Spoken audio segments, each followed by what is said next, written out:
നമസ്കാരം. ഇന്ത്യൻ നിയമവ്യവസ്ഥയില് കടുത്ത ആശങ്കയോടെ അതിലേറെ രോഷത്തോടെ ചർച്ച ചെയ്യേണ്ട ഒരു വിഷയത്തിലാണ് ഈ വീഡിയോ മുന്നോട്ട് പോകുന്നത്. നമ്മൾ വിരൽ ചൂണ്ടുന്നത് പത്തനംതിട്ട കൂടലിൽ പ്രായപൂർത്തിയാക്കാത്ത കുരുന്നുകളെയും ഒരു ഹൃദ്രോഗിയായിട്ടുള്ള യുവാവിനെയും വ്യാജ പോക്സോ കേസിൽ കുടുക്കി കേരള പോലീസ് അഴിച്ചുവിട്ട നരനായിട്ടാണ്. ഒരു ഒറ്റപ്പെട്ട സംഭവമൊന്നും അല്ല ഇത്. ഇത് ഇന്ത്യയിലും കേരളത്തിലും ഇന്ന് വ്യാപകമായിക്കൊണ്ടിരിക്കുന്ന നിയമത്തിന്റെ ലേബലിലുള്ള ക്രൂരമായ വേട്ടയാടലുകളുടെ ഒടുവിലത്തെ ഉദാഹരണമാണ്. കുഞ്ഞുങ്ങളെ സംരക്ഷിക്കാൻ വേണ്ടി നിർമ്മിക്കപ്പെട്ട ഒരു നിയമം ഇന്ന് നിരപരാധികളുടെ ജീവിതം തല്ലിക്കെടുത്താനും വ്യക്തിവൈരാഗ്യം തീർക്കാനും പോലീസിന് ഗുണ്ടായിസം കാണിക്കാനുമുള്ള ഒരു ആയുധമായി എങ്ങനെ ദുരുപയോഗം ചെയ്യപ്പെടുന്നു എന്നതിന്റെ കൃത്യമായ തെളിവാണ് ഈ സംഭവം. ഈ പശ്ചാത്തലത്തിൽ പോക്സോ നിയമത്തിന്റെ ഘടനയിലും അതിന്റെ പ്രായോഗികതയിലും അടിയന്തരമായിട്ടുള്ള മാറ്റം വരുത്തേണ്ട കാലം അതിക്രമിച്ചിരിക്കുന്നു എന്ന് നാം ഉറക്കെ പറയേണ്ടതുണ്ട്. ജനങ്ങൾ അതിനുവേണ്ടി ശബ്ദിക്കേണ്ടതുണ്ട്, പ്രതികരിക്കേണ്ടതുണ്ട്, വേണ്ടി വന്നാൽ തെരുവിലിറങ്ങേണ്ടതുണ്ട്. കുട്ടികൾക്കെതിരെയുള്ള ലൈംഗിക അതിക്രമങ്ങൾ തടയുക എന്ന ഉദാത്തമായ ലക്ഷ്യത്തോടെ 2012 ഇന്ത്യയിൽ പോക്സോ നിയമം കൊണ്ടുവരുന്നത്. എന്നാൽ ഈ നിയമത്തിലെ കഠിനമായ വകുപ്പുകളും പ്രതി ചേർക്കപ്പെടുന്ന വ്യക്തി നേരിടേണ്ടി വരുന്ന ജാമ്യമില്ലാ വ്യവസ്ഥകളും ഇന്ന് കള്ളക്കേസുകൾ ചമയ്ക്കുന്നവർക്ക് വലിയ ഒരു ലൂപ്പ് ഹോളായി മാറിയിരിക്കുകയാണ്. മാത്രമല്ല, ഈ കള്ളക്കേസ് കൊടുക്കുന്നവർ ചിത്രത്തിലേക്ക് വരുന്നേയില്ല. കേസിൽ പ്രതി ചേർക്കപ്പെടുന്നവർ നിരപരാധികളാണെങ്കിൽ കൂടി അവരെ ലോകത്തിന് മുന്നിൽ അവരുടെ മുഖം തുറന്നിട്ട് ആക്ഷേപിക്കുക, അവരുടെ ജീവിതം തകർത്ത് തരിപ്പണമാക്കുക, അവരുടെ കുടുംബത്തെ അനാഥമാക്കുക, ഒരു വേള കൂട്ടത്തോടെ ആത്മഹത്യ ചെയ്യിക്കുക എന്നതിലേക്ക് പോലും എത്തിക്കാൻ വേണ്ടിയിട്ടുള്ള ഒരു ഗൂഢാലോചനയായിട്ടാണ് ഇന്ന് പോക്സോ കേസിനെ പലരും ഉപയോഗിക്കുന്നത്. ഒരു പ്രാഥമിക അന്വേഷണമോ അതല്ലെങ്കിൽ ഒരു ശാസ്ത്രീയമായിട്ടുള്ള തെളിവുകളോ ഇല്ലാതെ വെറും ഒരു മൊഴിയുടെയോ അല്ലെങ്കിൽ പരാതിയുടെയോ മാത്രം അടിസ്ഥാനത്തിൽ ഒരാളെ അറസ്റ്റ് ചെയ്യാനും മാസങ്ങളോളം വിചാരണ ഇല്ലാതെ ജയിലിലടയ്ക്കാനും ഈ നിയമത്തിലൂടെ പോലീസിന് സാധിക്കുന്നു എന്നതാണ് നമ്മൾ ശ്രദ്ധിക്കേണ്ടത്. പത്തനംതിട്ട കൂടലിൽ നമ്മൾ കണ്ടത് ഇതാണ്. 9ാം ക്ലാസ്സിൽ പഠിക്കുന്ന ഒരു പെൺകുട്ടിയുടെ വ്യാജ പരാതി കിട്ടിയ ഉടൻ അതിന്റെ നിജസ്ഥിതി അന്വേഷിക്കാൻ നിൽക്കാതെ 11, 13, 14 വയസ്സുള്ള കുട്ടികളെ പോലീസ് സ്റ്റേഷനിൽ കയറ്റി മൃഗീയമായിട്ട് പീഡിപ്പിക്കുക. അത് മാതാപിതാക്കളോ ആരും ഇല്ലാത്ത സമയത്ത് വീട്ടിൽ പോയി അവരെ തൂക്കിയെടുത്തുകൊണ്ട് വരിക, അവരുടെ കോളറിൽ പിടിച്ചു വലിക്കുകയും കേട്ടാൽ അറക്കുന്ന തെറിയഭിഷേകം നടത്തുകയും ചെയ്യുക, അസഭ്യവർഷം നടത്തുകയും ചെയ്യുക, സ്വന്തം മക്കളുടെ മുന്നിൽ വെച്ച് മാതാപിതാക്കളെ ചീത്ത വിളിക്കുക. ഇതൊക്കെ പോലീസിന്റെ ഒരു ആവേശം മൂത്ത ഒരു നടപടി മാത്രമൊന്നുമല്ല, മറിച്ച് നിയമം നൽകുന്ന അമിത അധികാരത്തിന്റെ അഹങ്കാരമാണ്. അത് മാത്രമല്ല, തെമ്മാടിത്തരമാണ്, ഗുണ്ടായിസമാണ്. മനുഷ്യരെന്ന് ഈ ജന്തുക്കളെ വിളിക്കാൻ കഴിയത്തുമില്ല. അതിലും ക്രൂരമായത് ഈ കേസിൽ പ്രതി എന്ന് പറഞ്ഞ് പോലീസ് കസ്റ്റഡിയിലെടുത്ത 20 വയസ്സുകാരനായ യുവാവിനോട് കാണിച്ചിട്ടുള്ള 3ാം മുറയാണ്.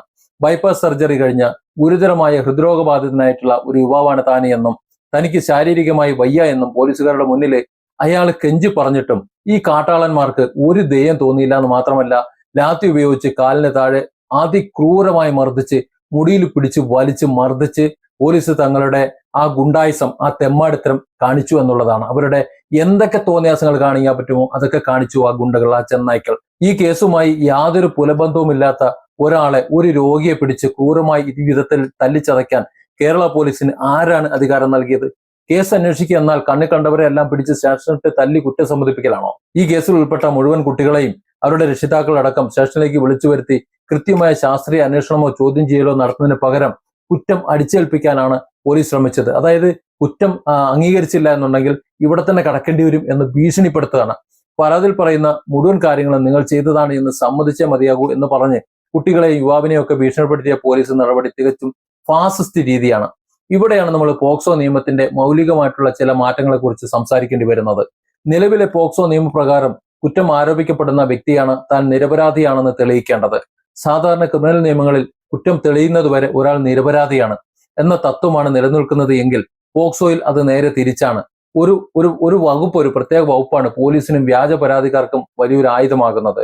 കുടുംബ വഴക്കുകൾ തീർക്കാനും അതിർത്തി തർക്കങ്ങൾ പരിഹരിക്കാനും രാഷ്ട്രീയ ശത്രുക്കളെ ഒതുക്കാനും വരെ ഇന്ന് പോക്സോ വകുപ്പുകൾ വ്യാപകമായിട്ട് ദുരുപയോഗം ചെയ്യപ്പെടുന്നുണ്ട്.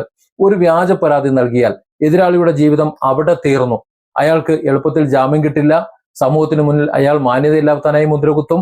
അയാളുടെ കുടുംബം ആത്മഹത്യയുടെ വക്കിലെത്തും. വർഷങ്ങൾ നീണ്ട കോടതി നടപടികൾക്കൊടുവിൽ അയാൾ നിരപരാധിയാണെന്ന് തെളിയിക്കപ്പെട്ടാൽ പോലും നഷ്ടപ്പെട്ട അയാളുടെ മാനം, അയാളുടെ ജീവിതം, അയാളുടെ യൗവനം, അയാളുടെ തൊഴിൽ, അയാളുടെ മറ്റ് സാമൂഹിക സാമ്പത്തിക അന്തരീക്ഷങ്ങളിൽ ഒന്നും തിരിച്ചു നൽകാൻ ആർക്കും കഴിയില്ല. ആർക്കെങ്കിലും സാധിക്കുമോ? ഈ ഗുണ്ടകൾക്ക്, ഈ പോലീസ് കാക്കിയിട്ട ഗുണ്ടകൾക്ക് സാധിക്കുമോ? പത്തനംതിട്ടയിലെ ഈ സംഭവം ഈ കുട്ടികളിലും അവരുടെ കുടുംബങ്ങളിലും ഉണ്ടാക്കിയിട്ടുള്ള മാനസികാഘാതം എത്രയാണെന്നറിയോ? സമൂഹത്തിന് മുന്നിൽ ജീവിക്കാൻ കഴിയാത്ത വിധം നിന്ദിക്കപ്പെട്ട അവസ്ഥയിലാണ് ആ കുട്ടികളുടെ ജീവിതം, അവരുടെ കുടുംബജീവിതം എന്നൊക്കെ ഇന്ന് അവരുടെ രക്ഷിതാക്കൾ വന്ന് തുറന്നു പറയുന്നുണ്ട്. ഈ പ്രായത്തിൽ സമൂഹത്തിന് മുന്നിൽ ഇങ്ങനെ അപമാനിതരാകേണ്ടി വന്ന കുട്ടികളുടെ തകർന്ന വ്യക്തിത്വത്തിനും അവരുടെ തകർന്ന ഭാവിക്കും ആരാണ് നഷ്ടപരിഹാരം കൊടുക്കുന്നത്? പോലീസ് വരുത്തി വെച്ചിട്ടുള്ള ഈ നാണക്കേടിനും മാനസിക പീഡനങ്ങൾക്കും കേരള സർക്കാർ തന്നെ മറുപടി പറയേണ്ടി വരും. ഏതായാലും പോക്സോ നിയമത്തിൽ, ഈ കാടൻ നിയമത്തിൽ അടിയന്തരമായി കുറച്ച് മാറ്റങ്ങൾ വരുത്തേണ്ടതുണ്ട്. അതിനുവേണ്ടി ജനങ്ങൾ ഒന്നായി തെരുവിൽ ഇറങ്ങേണ്ടി വന്നാൽ അതിനും ഇറങ്ങണം എന്നതാണ് വസ്തുത. കാരണം നിയമവും നീതിയും നടപ്പിലാക്കേണ്ടത് നീതി നടപ്പിലാക്കേണ്ടതിനായിരിക്കണം. അല്ലാതെ നിരപരാധികളായ സാധാരണക്കാരെ ജയിലിൽ അടച്ച് പീഡിപ്പിച്ച് അവരുടെ ജീവിതം നശിപ്പിക്കാനല്ല ഇന്ത്യയിലെ നീതി നിർവഹണ സംവിധാനങ്ങൾ ജനങ്ങളുടെ മുന്നിലേക്ക് എല്ലാം എടുത്തു വെച്ച് തരുന്നത്. ഒരു പോക്സോ കേസ് പരാതി ലഭിച്ചു കഴിഞ്ഞാൽ ഉടനടി അറസ്റ്റിലേക്ക് അടക്കാതെ ഒരു നിശ്ചിത സമയപരിധിക്കുള്ളിൽ ഒരു 24 മണിക്കൂറോ അല്ലെങ്കിൽ 48 മണിക്കൂറോ ഒരു പ്രാഥമികമായിട്ട് ശാസ്ത്രീയമായ ഒരു അന്വേഷണം നടത്തിയിട്ട് പരാതിയിൽ ഏതെങ്കിലും തരത്തിലുള്ള കഴമ്പുണ്ടോ, സത്യമുണ്ടോ എന്ന് ബോധ്യപ്പെടണം. അങ്ങനെ ബോധ്യപ്പെട്ടാൽ മാത്രമേ അറസ്റ്റ് നടപടിയിലേക്ക് കടക്കാൻ പാടുള്ളൂ. വ്യക്തിവൈരാഗ്യത്തിന്റെ പേരിൽ അല്ലെങ്കിൽ മറ്റ് താല്പര്യങ്ങളുടെ പേരിൽ വ്യാജ പോക്സോ പരാതി നൽകുന്നവർക്കെതിരെ കടുത്ത ശിക്ഷാ നടപടികൾ നിയമത്തിൽ ഉൾപ്പെടുത്തണം. നിലവിൽ വ്യാജ പരാതി നൽകുന്നവർക്കെതിരെ ശിക്ഷകൾ തീരെ ഇല്ല. അത് അവരെ കൂടുതൽ കള്ളക്കേസുകൾ നൽകാൻ പ്രേരിപ്പിക്കുന്നുണ്ട്. അവർ സുരക്ഷിതരായി നിൽക്കണം. ആരെങ്കിലും സാമ്പത്തികമായി നശിപ്പിക്കണമെങ്കിൽ, കുടുംബപരമായി നശിപ്പിക്കണമെങ്കിൽ, അവരെ മൊത്തത്തിൽ സാമൂഹികമായി നശിപ്പിക്കണമെന്നുണ്ടെങ്കിൽ ഒരു പോക്സോ കേസിൽ തലവെച്ചു കൊടുത്താൽ മതി. കള്ളക്കേസുകൾ ചമയ്ക്കാനും നിരപരാധികളെ ഭീഷണിപ്പെടുത്തി കുറ്റം സമ്മതിപ്പിക്കാനും ശ്രമിക്കുന്ന പോലീസ് ഉദ്യോഗസ്ഥർക്കെതിരെ ഡിപ്പാർട്ട്മെന്റിന്റെ തല നടപടികൾ മാത്രമല്ല, അവരെ സർവീസിൽ നിന്ന് സ്ഥിരമായി പുറത്താക്കാനും അവർക്കെതിരെ ക്രിമിനൽ കേസ് രജിസ്റ്റർ ചെയ്ത് വിചാരണ ചെയ്ത് ശിക്ഷിക്കാനുമുള്ള വകുപ്പുകൾ നിയമത്തിൽ കൊണ്ടുവരണം. ഈ കള്ളക്കേസ് കൊടുക്കുന്നവർക്കെതിരെ അതിശക്തമായ ശിക്ഷാ നടപടികൾ വരണം. വലിയ പിഴ, ഒരുപക്ഷെ അവരുടെ സ്ഥാപക ജംഗമ വസ്തുക്കളൊക്കെ ജപ്തി ചെയ്ത് ഇരയാക്കപ്പെടുന്നവർക്ക് കൊടുക്കുന്ന ഒരു സാഹചര്യം ഉണ്ടാകുമെന്ന ശക്തമായ ഒരു സംവിധാനം നിലവിൽ വരണം. അതായത് പോക്സോ എന്ന് പറയുന്ന നിയമം അത് ഇവരുടെ സുരക്ഷയ്ക്ക്, കുട്ടികളുടെ സുരക്ഷയ്ക്ക് വേണ്ടി കൊണ്ടുവന്നതാണല്ലോ.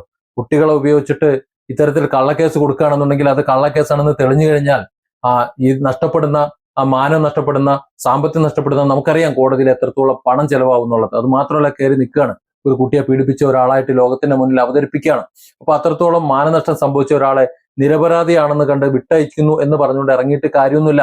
അയാളുടെ ജീവിതം തൊലച്ചതിന് അയാൾക്ക് നഷ്ടപരിഹാരം ലഭിക്കേണ്ടതുണ്ട്. അത് ആരാണോ പരാതി കൊടുത്തത് അവരുടെ വസ്തുവകളെല്ലാം വിറ്റ് അല്ലെങ്കിൽ ജപ്തി ചെയ്ത് ഈ ഇരയാക്കപ്പെട്ട യഥാർത്ഥ ഇരയ്ക്ക് കൊടുക്കും എന്നുള്ളൊരു നില വന്നാൽ കള്ളക്കേസ് കൊടുത്ത് ഇത്തരത്തിൽ തോന്നിയാസങ്ങൾ കാണിക്കുന്നത് ഒരുപക്ഷെ നിയന്ത്രിക്കാൻ കഴിഞ്ഞേക്കും. പോക്സോ കേസുകളിലെ അറസ്റ്റും കസ്റ്റഡിയും എല്ലാം കൃത്യമായ ജുഡീഷ്യൽ മേൽനോട്ടത്തിലായിരിക്കണം.